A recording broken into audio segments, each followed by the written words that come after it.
So మొదటగా తెలంగాణలో ఉన్నటువంటి బీసీ ప్రజలందరికీ బీసీ ఉద్యమాభివందనాలు తెలియజేస్తా ఉన్నాం. గత కొంతకాలంగా ఇవాళ ఎన్ని తారీఖు దర్శన్ భాయ్? 2 తారీఖు, నవంబర్ 2, 2024లో ఎక్కడ ఉన్నాను?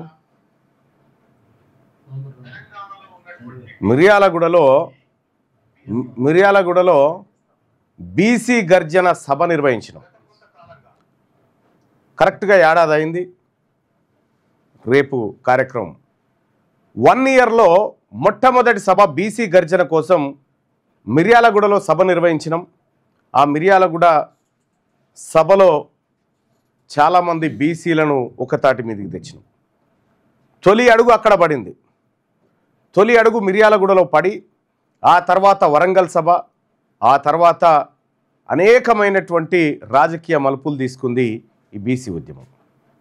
అంతకంటే ముందు తాజ్ కృష్ణాలో నిర్వహించినటువంటి మేధోమదన సదస్సు, ఇవన్నిటి తర్వాత అనేక పరిణామాలు, అనేక ఘటనలు పుట్టుకొచ్చినాయి. ఇవాళ తెలంగాణ రాష్ట్రంలో బీసీ ఉద్యమం ఎక్కడ చూసినా బీసీ ప్రజలంతా ఒక్కటైపోయి మా హక్కులు, మా అధికారం, మా వాటాన్ని నినదిస్తున్నారు. ఈ నినదిస్తున్నటువంటి క్రమంలో మరి బీసీలంతా ఒక్కటై కోరుకుంటా ఉన్నటువంటి అధికారాన్ని, ఒక్కటై కోరుకుంటున్నటువంటి వాటాను ఏదైతే ఉందో, ఈ వాటాలో మరి అగ్రవర్ణాల పాత్ర ఎలా ఉండబోతా ఉంది? ఇప్పుడు మొత్తం ఎంటైర్ భారతదేశంలో చూడండి, ఎస్టీ, ఇక్కడ రాసి చూపిస్తా, ఎస్టీ, ఎస్సీ, ఓసీ, బీసీ. ఎస్టీలకు వాళ్ళ జనాభా ఎంతుందో వాళ్ళకు రిజర్వేషన్ అంతుంది. ఎస్సీలకు వాళ్ళ జనాభా ఎంతుందో వాళ్ళకు రిజర్వేషన్ అంతుంది. ఓసీలకు వాళ్ళ జనాభా ఎంతుందో వాళ్ళకి ఇంకా ఎక్కువ రిజర్వేషన్ ఉంది. బీసీలు ఉన్నారు, బీసీలు ఎంతున్నారో వాళ్ళకు రిజర్వేషన్ లేదు. సో ఇక్కడ ఒరిజినల్గా అన్యాయానికి గురైతున్న వర్గం బీసీలు. మరి ఈ బీసీలకు రిజర్వేషన్ కావాలని ఎప్పుడైనా ఓసీలు కోరుకుంటారా? ఇప్పుడు విషయం ఏంటంటే, వీళ్ళ దైనందిన జీవితాలను బట్టి ఆ రోజు రాజ్యాంగం వీళ్ళకు, ఆ తర్వాత వీళ్ళకు, వీళ్ళిద్దరికి ఎంత ఉంటే అంత కడుపు నిండా రిజర్వేషన్ ఇవ్వాలని రాజ్యాంగం చెప్పింది. రాజ్యాంగం గౌరవించాలి కాబట్టి వాళ్ళకి పోతుంది. వీళ్ళు మధ్యాంతరంగా 10% రిజర్వేషన్ తెచ్చుకున్నారు. కానీ 100కి 62% ఉన్నటువంటి బీసీలకు ఇవాళ 22% రిజర్వేషన్ కూడా దక్కుతలేదు. సో మొత్తం ఎంటైర్ సిస్టంలో మోసపోతా ఉంది, అన్యాయానికి గురైతా ఉంది బీసీలు మాత్రమే.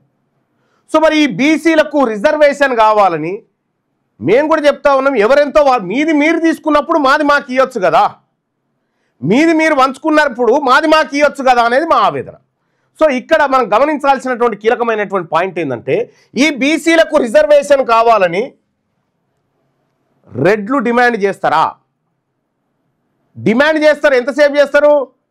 వాళ్ళ రాజకీయ అవసరాల కోసం బీసీలకు రిజర్వేషన్ కావాలని చెప్తారు. నిజంగా బీసీలకు రిజర్వేషన్ వచ్చే అవకాశం ఉంటే వెంటనే కోర్టుకు తోలిస్తారు, కోర్టుకు తోలిచ్చి అడ్డుకుంటారు అన్నట్టు. వీళ్ళు ఎక్కడున్నా ఒక్కతాను ముక్కలే, ఇంకొకటి శశబిశలేం లేవు. వీళ్ళు ఎప్పటికీ మనోళ్ళు కాదు. సపోజ్ మీకు ఒక ఉదాహరణ చెప్తా, ఒక ఉదాహరణ మీకు మీ ముందుకు తీసుకొస్తా. సో నా ఫోన్లోంచి తీస్తా అన్నా. కోదండరామ్ సారు ఇది ఉందిగా, ఏది ప్రమాణ స్వీకారం. కోదండరామ్ సార్ ప్రమాణ స్వీకారాన్ని అబ్జర్వ్ చేయండి మీరు. కోదండరామ్ సార్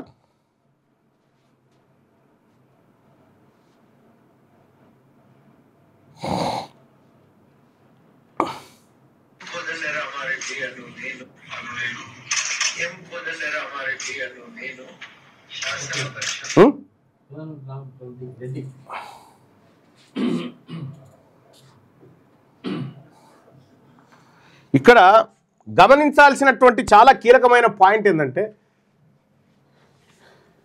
ఇగో కోదండరామ్ గారు ప్రమాణ స్వీకారం చేసిండు. ప్రమాణ స్వీకారం చేసే టైంలో ఏమని ప్రమాణ స్వీకారం చేసిండో డీప్గా అబ్జర్వ్ చేయండి.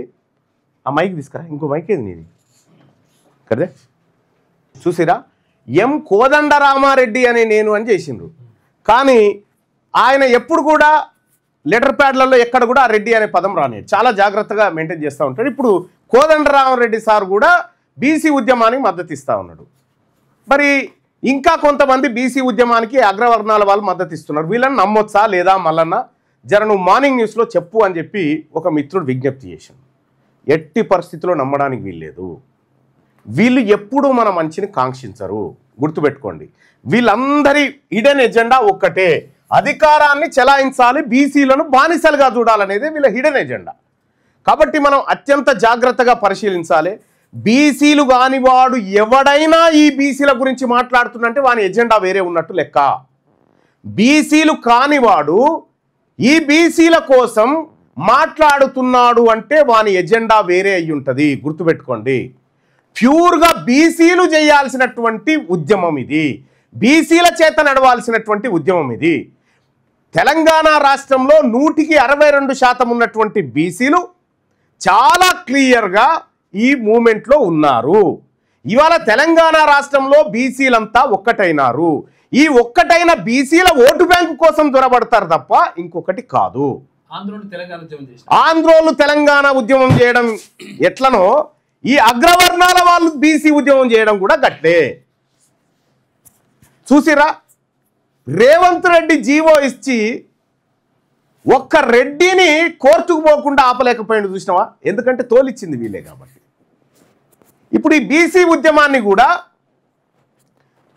కొంతమందితోటి చేయించి దాన్ని డైల్యూట్ చేయాలనేటువంటి కుట్రలో భాగంగా అగ్రవర్ణాల వాళ్ళు ఈ ప్రయత్నం చేస్తున్నారు. సో ఇక్కడ బీసీ ప్రజలు గమనించాల్సింది, గుర్తుపెట్టుకోరి, మన బీసీలు కాకుండా ఎవడన్నా మనకు ముచ్చట చెప్తుందంటే వాని ఎజెండా వేరే ఉంటుంది, వాని ఎజెండా వేరే ఉంటుంది, 100% వేరే ఉంటుంది. ఇవాళ కాకపోతే రేపో బయటపడుతుంది. అంతెందుకు, ఇప్పుడు అక్కడో ఇక్కడో చేస్తున్నటువంటి వాళ్ళు నన్నే అడిగిరు, ఖుద్దు ముఖ్యమంత్రి గారికి రికమెండ్ చేయరాదు ఈ సమాచార కమిషనర్కి అని చెప్పి నన్నే అడిగిరు. పేరు చెప్తే పరువు పోతుంది కానీ నన్నే అడిగిరు. ఆ రోజు నుంచి పక్కకు పెట్టినాం వాళ్ళని. ఆ రోజు నుంచి పక్కకు పెట్టినాం. వీళ్ళ ఎజెండా వేరు, వీళ్ళు జేబుల బయోడేటాలు పెట్టుకొని తిరుగుతూ ఉన్నారు. వీళ్ళకి కావాల్సింది బీసీ ఉద్యమం కాదు, వీళ్ళకి కావాల్సింది వీళ్ళ పదవులు అనేది నాకు ఆ రోజే అర్థమైంది. అందుకోసమే చాలా జాగ్రత్తగా పక్కకు పెట్టడం జరిగింది. ఇవాళ బీసీలు అర్థం చేసుకోవాల్సింది ఏంటంటే బీసీలంతా ఒక్కటైరు కాబట్టి ఇప్పుడు బీసీల ఓట్లు కావాలి. వాళ్ళకు బీసీల ఓట్లు కావాలంటే కోదండరామరెడ్డి గారు బాధ్యత వహించడా? ఇప్పుడు దీనికి ఏది బుట్టంగారి మాధవరెడ్డి వేసిన పిటిషన్కు బాధ్యత వహించడా? ఆయన ఎందుకు వహించడు? ఆ సామాజిక వర్గమే కదా. ఆయన వేసిన ఆయన కేసుకి ఎగనిస్ట్గా నీళ్ళు ఒక్కనాడు ప్రెస్ మీట్ పెట్టిరా? అట్టెట్లా ఇస్తారు? బీసీల కోసం, బీసీలకు అన్యాయం జరుగుతుందని ఈ red letter meeting press meet పెట్టి ఖండించిర్రా? దాన్ని ఖండించరు, ఎట్టి పరిస్థితిలో ఖండించరు. సానుభూతి వ్యక్తం చేస్తుంటారు మన మీద. నీ దిక్కుమాలిన సానుభూతి మాకేమొద్దు, మీ దిక్కుమాలిన సానుభూతి మాకేమొద్దు. మీరు ఏ పార్టీలో ఉన్నా మీరంతా ఒక్కటే, మీరు ఎక్కడ ఉన్నా మీరంతా ఒక్కటే. కాబట్టి బీసీ ప్రజలారా గుర్తుపెట్టుకోండి, బీసీ వాడు కాకుండా బీసీ ఏతరుడు ఎవడన్నా వచ్చి ఈ మూమెంట్లో జరబడాలని చూస్తే వాడిని అనుమానించాల్సిందే, ఇంకొక ఆప్షనే లేదు. ఎందుకంటే వీళ్ళందరినీ పరిశీలిస్తా ఉన్నాం. నాకు చాలామంది చెప్తారు, అన్న నువ్వు రా, అడిగి రా, ఈడికి రా అని. నేను రాను. ఎందుకు రాను అంటే వాళ్ళు బీసీ ఉద్యమ నిర్మాణం కోసం కాదు, బీసీ ఉద్యమాన్ని ఖతం చేయడానికి వచ్చినటువంటి వాళ్ళు ఉన్నారు కొంతమంది. అందుకోసమే చాలా జాగ్రత్తగా అడుగులేయాలి. అసలు మనకు సంబంధం లేనోడు వచ్చి ఇంకేమంటాడు, ఇంకా బీసీ లీడర్ అని తిడుతుంటాడు. వీడొచ్చి వీనికి సంబంధమే లేదు, వీడు ఎవడో తెలియదు, వీడొచ్చి బీసీ లీడర్ అని తిడుతూ ఉంటాడు. బీసీ లీడర్లను ఎవడన్నా అవమానపరిచినా, బీసీ కొట్టుకున్నామేమే తిట్టుకున్నామేమే, బీసీలమే కొట్టుకున్నామేమే తిట్టుకున్నామేమే, అధికారం మలుచుకున్నామేమే. ఈ బీసీ లీడర్లను ఎరగా పెట్టుకొని బీసీ ఉద్యమాన్ని నీరుగార్చాలని చూసేటువంటి ఏ ఒక్కరిని కూడా బీసీ ఉద్యమం వదిలిపెట్టదు, గుర్తుపెట్టుకోర్రి. మీ డ్రామాలు, మీ ఏషాలు, మీ లలిత కళలన్నీ తెలుసు.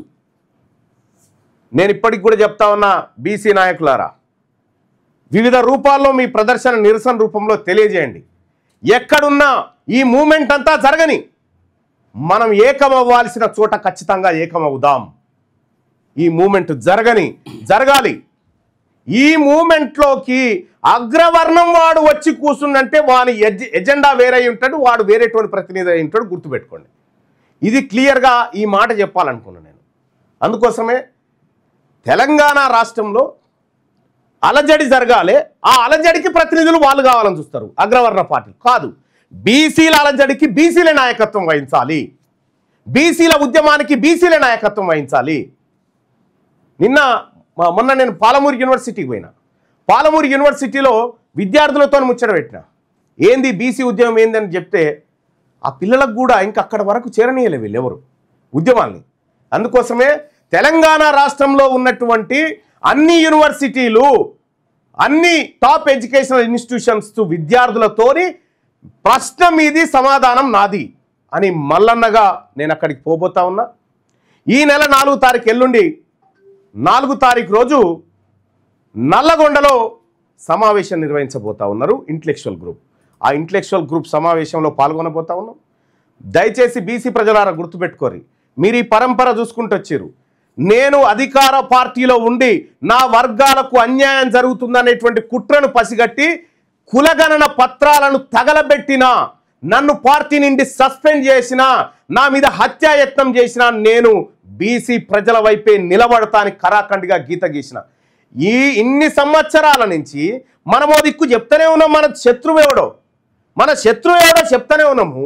మళ్ళా శత్రువే వచ్చి మన శిబిరంలో కూర్చొని మనకు ముచ్చటి చెప్తా ఉంటే ఆహా, ఎంత అద్భుతమైన మోసం ఇది! ఇంతకు మించిన మోసం ఉంటుందా? అందుకోసమే మన శత్రు దీక్షా శిబిరాల దగ్గరికో ఇంకో దగ్గరికో కూడా రాకూడదు. వాడు బీసీ వాడు కాదంటే కథమే, వాని ఎజెండా వేరే అయి ఉంటుంది. ప్యూర్గా బీసీల కోసం, బీసీల జాతుల కోసం, బీసీల అధికారం కోసం, ఆత్మగౌరవం కోసం మనం చేసుకోవాల్సిందే. ఇక ఇతర వర్గాల నుంచి వచ్చేది, అయ్యా మీరు మీ బతుకు తెరువు కోసం మేము అనేక ఉద్యమాలు చేసినాం కదా, మీరు కూడా మా కార్యక్రమం ఏదైతే ఉందో మా కార్యక్రమంలోకి రావాలంటే మీ ప్యూరిటీ నిరూపించుకోవాలి. అది చేయకుండా డ్రామాలు ఆడితే ఒప్పుకునేది లేదు. బరాబర్ బీసీ ప్రజలారా, ఇది మన ఉద్యమం, మళ్ళా పుట్టం గుర్తుపెట్టుకోర్రి.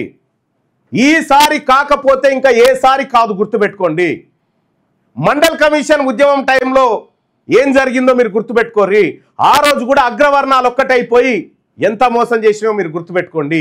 ఈరోజు ప్యూర్గా ఇప్పుడు జస్ట్ మనం నిరసన కానే ఉన్నాం, ఇంకా ఉద్యమం ప్రారంభించలేదు. ఈ నిరసన ఉద్యమంగా మారాలంటే ఆలోచన మన బీసీ వర్గాలకు చేరాలి ఏం జరిగిందనేది. ఆ చేరవేసే కార్యక్రమంలో తెలంగాణ రాజ్యాధికార పార్టీ ఆ విధంగా ముందుకు పోతా ఉంది. కాబట్టి ఈ కుట్రదారులతోని కుతంత్రదారులతోటి బీసీ ఉద్యమాన్ని నీరుగార్చాలని ఎత్తుగడలేస్తున్నటువంటి వాళ్ళతోటి చాలా జాగ్రత్తగా ఉంటుంది తెలంగాణ రాజ్యాధికార పార్టీ. అసలు నేను ఇక్కడ పత్రాలు తగలబెట్టి అప్పుడు ఏడున్నారా వీళ్ళంతా? నేను మిర్యాలగూడలో గర్జించినప్పుడు ఏడున్నారా? నేను వరంగల్లో సభ పెట్టినప్పుడు ఏడున్నారా? ఇప్పుడు మెల్లగా ఎంటర్ అవుతా ఉన్నారు. ఎక్కడ ఎంటర్ అయినా కూడా కానీ మీ లిమిటేషన్లో మీరు ఉండాలి. మీరు మాతానికి వచ్చి మైకులు పట్టుకొని మా నాయకులను తిట్టి నెవర్ జాంతానే గుర్తుపెట్టుకోండి. అడుగు కూడా పెట్టనీయం ఎక్కడ. మీరు తెలంగాణ రాష్ట్రంలో బీసీల ఉద్యమం జరుగుతూ ఉంటే ఓ దిక్కు బీసీల ఉద్యమాన్ని బీసీలకు 42% రిజర్వేషన్ రావాలని రెడ్డి గారు జీవో ఇస్తాడు. మళ్ళా రెడ్లే పోయి ఆపుతారు, మళ్ళా రెడ్లే వచ్చి దీక్షలు కూర్చుంటారు. వాహ్, ఏమి తమాషా ఇది, ఏం డ్రామా! తస్మాత్ జాగ్రత్త బీసీ ప్రజలారా. తెలంగాణ రాజ్యాధికార పార్టీ ప్యూర్గా బీసీ ఉద్యమాన్ని భుజాల మీదకి ఎత్తుకుంది. ప్యూర్గా బీసీలను అధికారం వైపు తీసుకుపోవాలనుకుంటుంది. అందుకోసమే ఈ పోరాటం అత్యంత జాగ్రత్తగా ఆచి తూచి నా దగ్గరికి పంపిరు మనిషిని పంపించి మేము కలిసి పని చేస్తామంటే ద్రోహులను మేము దగ్గర రానియమని చెప్పేసాం క్లియర్గా. ద్రోహులు మా దగ్గరికి వద్దు, అయినా నువ్వు మా ఓడిగానే కాదు, నీకు మాకేం సంబంధం అయిపో అని చెప్పాం. రెండో విషయం, ఈ తెలంగాణ రాష్ట్రంలో ఉన్నటువంటి బీసీ ప్రజలారా, తెలంగాణ రాజ్యాధికార పార్టీ ప్యూర్గా ఈ వర్గాల కోసం పనిచేస్తూ ఉంది. ఈ బీసీ పార్టీ ఇది మన పార్టీ. ఈ పార్టీలో చేరడం కోసం మీరంతా 9866524314 ఈ నెంబర్కి వాట్సాప్లో మిస్డ్ కాల్ ఇవ్వండి. వాట్సాప్లో మిస్డ్ కాల్ ఇవ్వండి. మిస్డ్ కాల్ ఇస్తే మీకు ఒక లింక్ వస్తుంది. ఆ లింక్ ద్వారా మీరు ఈ పార్టీలో ఆన్లైన్లో సభ్యత్వం తీసుకోవచ్చు. ఇవాళ నిన్న మొన్న మీరు చూస్తున్నారు కదా, ప్రేమ్ సాగర్ రావు ఎవరు ఎక్కడ ఎమ్మెల్యే, మంచిర్యాల ఎమ్మెల్యే ప్రేమ్ సాగర్ రావు, ఆ తర్వాత ఇంకొక ఆయన సుదర్శన్ రెడ్డి, వీళ్ళకు మంత్రి పదవులు ఇచ్చుకోవాలంటే కూడా ఉత్సపడుతుంది. ఇప్పుడు వాళ్ళకు మంత్రి పదవి ఇవ్వాలంటే దొంగ సాటున దొడ్డి సాటున ఒక్కొక్కటి ఆయన భుజ కిరీటం కట్టి ఇది కట్టి మంత్రి లెక్క చూపించేటువంటి ప్రయత్నం చేస్తూ ఉన్నారు. ఇవాళ ఎమ్మెల్సీ పదవులు కూడా రెడ్లు తీసుకోవాలంటే కూడా భయపడతా ఉన్నారంటే ఇది బీసీ ఉద్యమం దెబ్బ. ఇగో ఇది ఒరిజినల్గా ఇది దెబ్బ. ఓసీని మంత్రిని చేయాలంటేనే గజగజలాడుతుంది ఇప్పుడు ప్రభుత్వం. అంటే బీసీలలో వచ్చినటువంటి చైతన్యం ఈ తెలంగాణ రాష్ట్రంలో బరాబర్ వచ్చింది. బీసీలమంతా ఒక్కటైనం, ఒక్కటి కావలసినటువంటి వర్గాలని ఇంకా ఒక్కటి చేస్తున్నాం. ఈ తెలంగాణ రాష్ట్రం ముమ్మాటికి 2028లో బీసీలు అధికారంలోకి రాబోతా ఉన్నారు. బీసీలదే ఈ రాజ్యం. చివరి ఓసీ ముఖ్యమంత్రి రేవంత్ రెడ్డి గారే, రాసి పెట్టుకోండి మీరు ఇది. ఈ తెలంగాణ రాష్ట్రానికి చివరి ఓసీ ముఖ్యమంత్రి రేవంత్ రెడ్డి గారే. ఇదే ఫైనల్. మేము ఏం చేయాలనుకుంటున్నాం అది ఖచ్చితంగా చేసి చూపెడతాం తెలంగాణ రాష్ట్రంలో. బీసీ ప్రజలారా, మిమ్మల్ని తప్పుదోవ పట్టించడానికి, మిమ్మల్ని మైండ్ డైవర్ట్ చేయడానికి పనిచేస్తూ ఉంటారు. ఎట్టి పరిస్థితుల్లో వాళ్ళ సోపతి పోకండి. ఎట్టి పరిస్థితుల్లో వాళ్ళు మనోళ్ళు కాదు, మట్టి పనికైనా ఇంచోడే ఉండాలి. BC is BC. ఈ మాట చెప్పని దమ్ముంటే కాంగ్రెస్, బీఆర్ఎస్, బీజేపీ పార్టీలని చెప్పరు. వాళ్ళు ఎందుకు చెప్పరు? పార్టీలు వాళ్ళే కాబట్టి మాది బీసీ పార్టీ అని చెప్పమన్నా చూద్దాం. వాడు ఆ మాట చెప్పగానే ఏంటంటే బీసీ పార్టీ మీది బీసీ పార్టీ అయితే మరి ఓసీలు ఎట్లున్నారు ఎమ్మెల్యేలు మంత్రులు అని అడుగుతాం కదా. అగో అట్లా అన్నట్టు చాలా జాగ్రత్తగా బీసీలకు సంబంధం లేని వ్యక్తులు దీంట్లో దొరబడి ఈ ఉద్యమాన్ని నీరుగార్చడానికి ప్రయత్నం చేస్తారు. తస్మాత్ జాగ్రత్తగా ఉండాలి ప్రజలారా. అలాగే త్వరలో మొత్తం తెలంగాణ రాష్ట్రం అంతా బీసీ ఉద్యమాన్ని ప్రారంభించబోతా ఉన్నాం. యువకులు, విద్యార్థులు, మేధావులు అందరినీ కూడా ఒకే తాటి మీదకి తీసుకురాబోతా ఉన్నాం. Thank you. ఇక మార్నింగ్ న్యూస్ని సుదర్శన్ మీ అందరికి అందిస్తాడు. Thank you. తెలంగాణ రాజ్యాధికార పార్టీ అనేటువంటిది, ఈ పార్టీని అందుకోసమే స్థాపించిన, ఇక నా ప్రజల్ని వీళ్ళు బతకనియరు అనేటువంటి ఉద్దేశంతో ఈ పార్టీ స్థాపించడం జరిగింది. ఈ పార్టీలో వాళ్ళు చూడ్రి, మనకు రిజర్వేషన్ వద్దని చెప్తా ఉన్నారు, వాళ్ళ కథ చూడ్రి. వాళ్ళు ఇగో బీసీలకు ఇచ్చిన డబ్బు గిది, ఓసీలు ఎత్తుకపోయిన డబ్బు గిది. ఇగో అగ్రవర్ణాల చేతుల్లో 67 లక్షల ఎకరాల భూములు ఉన్నాయి. భూమి లేని బీసీలు 75 లక్షల మంది ఉన్నారు. రాజకీయ వాటా బీసీలకు దక్కాలంటే ఇగో ఎమ్మెల్సీ ఎన్నికలలో చూడ్రి, బీసీలకు ఎన్ని దక్కాలి? 25 ఎమ్మెల్సీలు దక్కాలి లెక్క ప్రకారం. దక్కిందెంత? 12 మాత్రమే. 8% ఉన్న ఓసీలు 34% బడ్జెట్ను కంట్రోల్ చేస్తున్నారు. ప్రాజెక్టుల కోసం బీసీల వద్ద గుంజుకున్న భూములు 132,000 ఎకరాలు. ప్రాజెక్టులు కడతామని బీసీల దగ్గర గుంజుకున్న భూములు 132,000 ఎకరాలు గుంజుకున్నారు వీళ్ళు. బీసీలకు తెలంగాణ రాష్ట్రం వచ్చిన తర్వాత ఒక్క ఎకరమన్నా పంచిరంటే పంచలే. ఇవన్నీ ఏంది? అందుకోసమే ప్రజలారా, ఈ పార్టీ, ఈ తెలంగాణ రాజ్యాధికార పార్టీ, ఇది ఫక్తు బీసీల ఆకాంక్షలు నెరవేర్చే పార్టీ. ఇది అన్యాయం జరిగిన వర్గాలకు అండగా నిలబడేటువంటి పార్టీ. ఈ పార్టీలో చేరండి. ఆన్లైన్లో మీరు రిజిస్టర్ చేసుకోండి. ఇక్కడ మీకు తెలంగాణ రాజ్యాధికార పార్టీ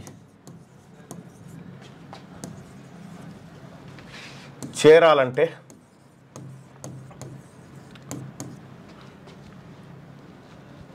నైన్ 886654 ఈ నెంబర్కు వాట్సాప్లో మిస్డ్ కాల్ ఇవ్వండి. మామూలు కాల్లో కాకుండా వాట్సాప్లో ఇవ్వండి. మిస్ కాల్ ఇవ్వండి. లింక్ వస్తుంది మీకు. ఆ లింక్ వచ్చిన తర్వాత ఆ లింక్ ఓపెన్ చేసి వాట్సాప్లో మిస్ కాల్ ఇవ్వండి. ఈ నెంబర్కి మీరు మీరు మీరు మీరు మిస్ కాల్ ఇవ్వగానే మీకు ఒక లింక్ వస్తుంది. ఆ లింక్ పైన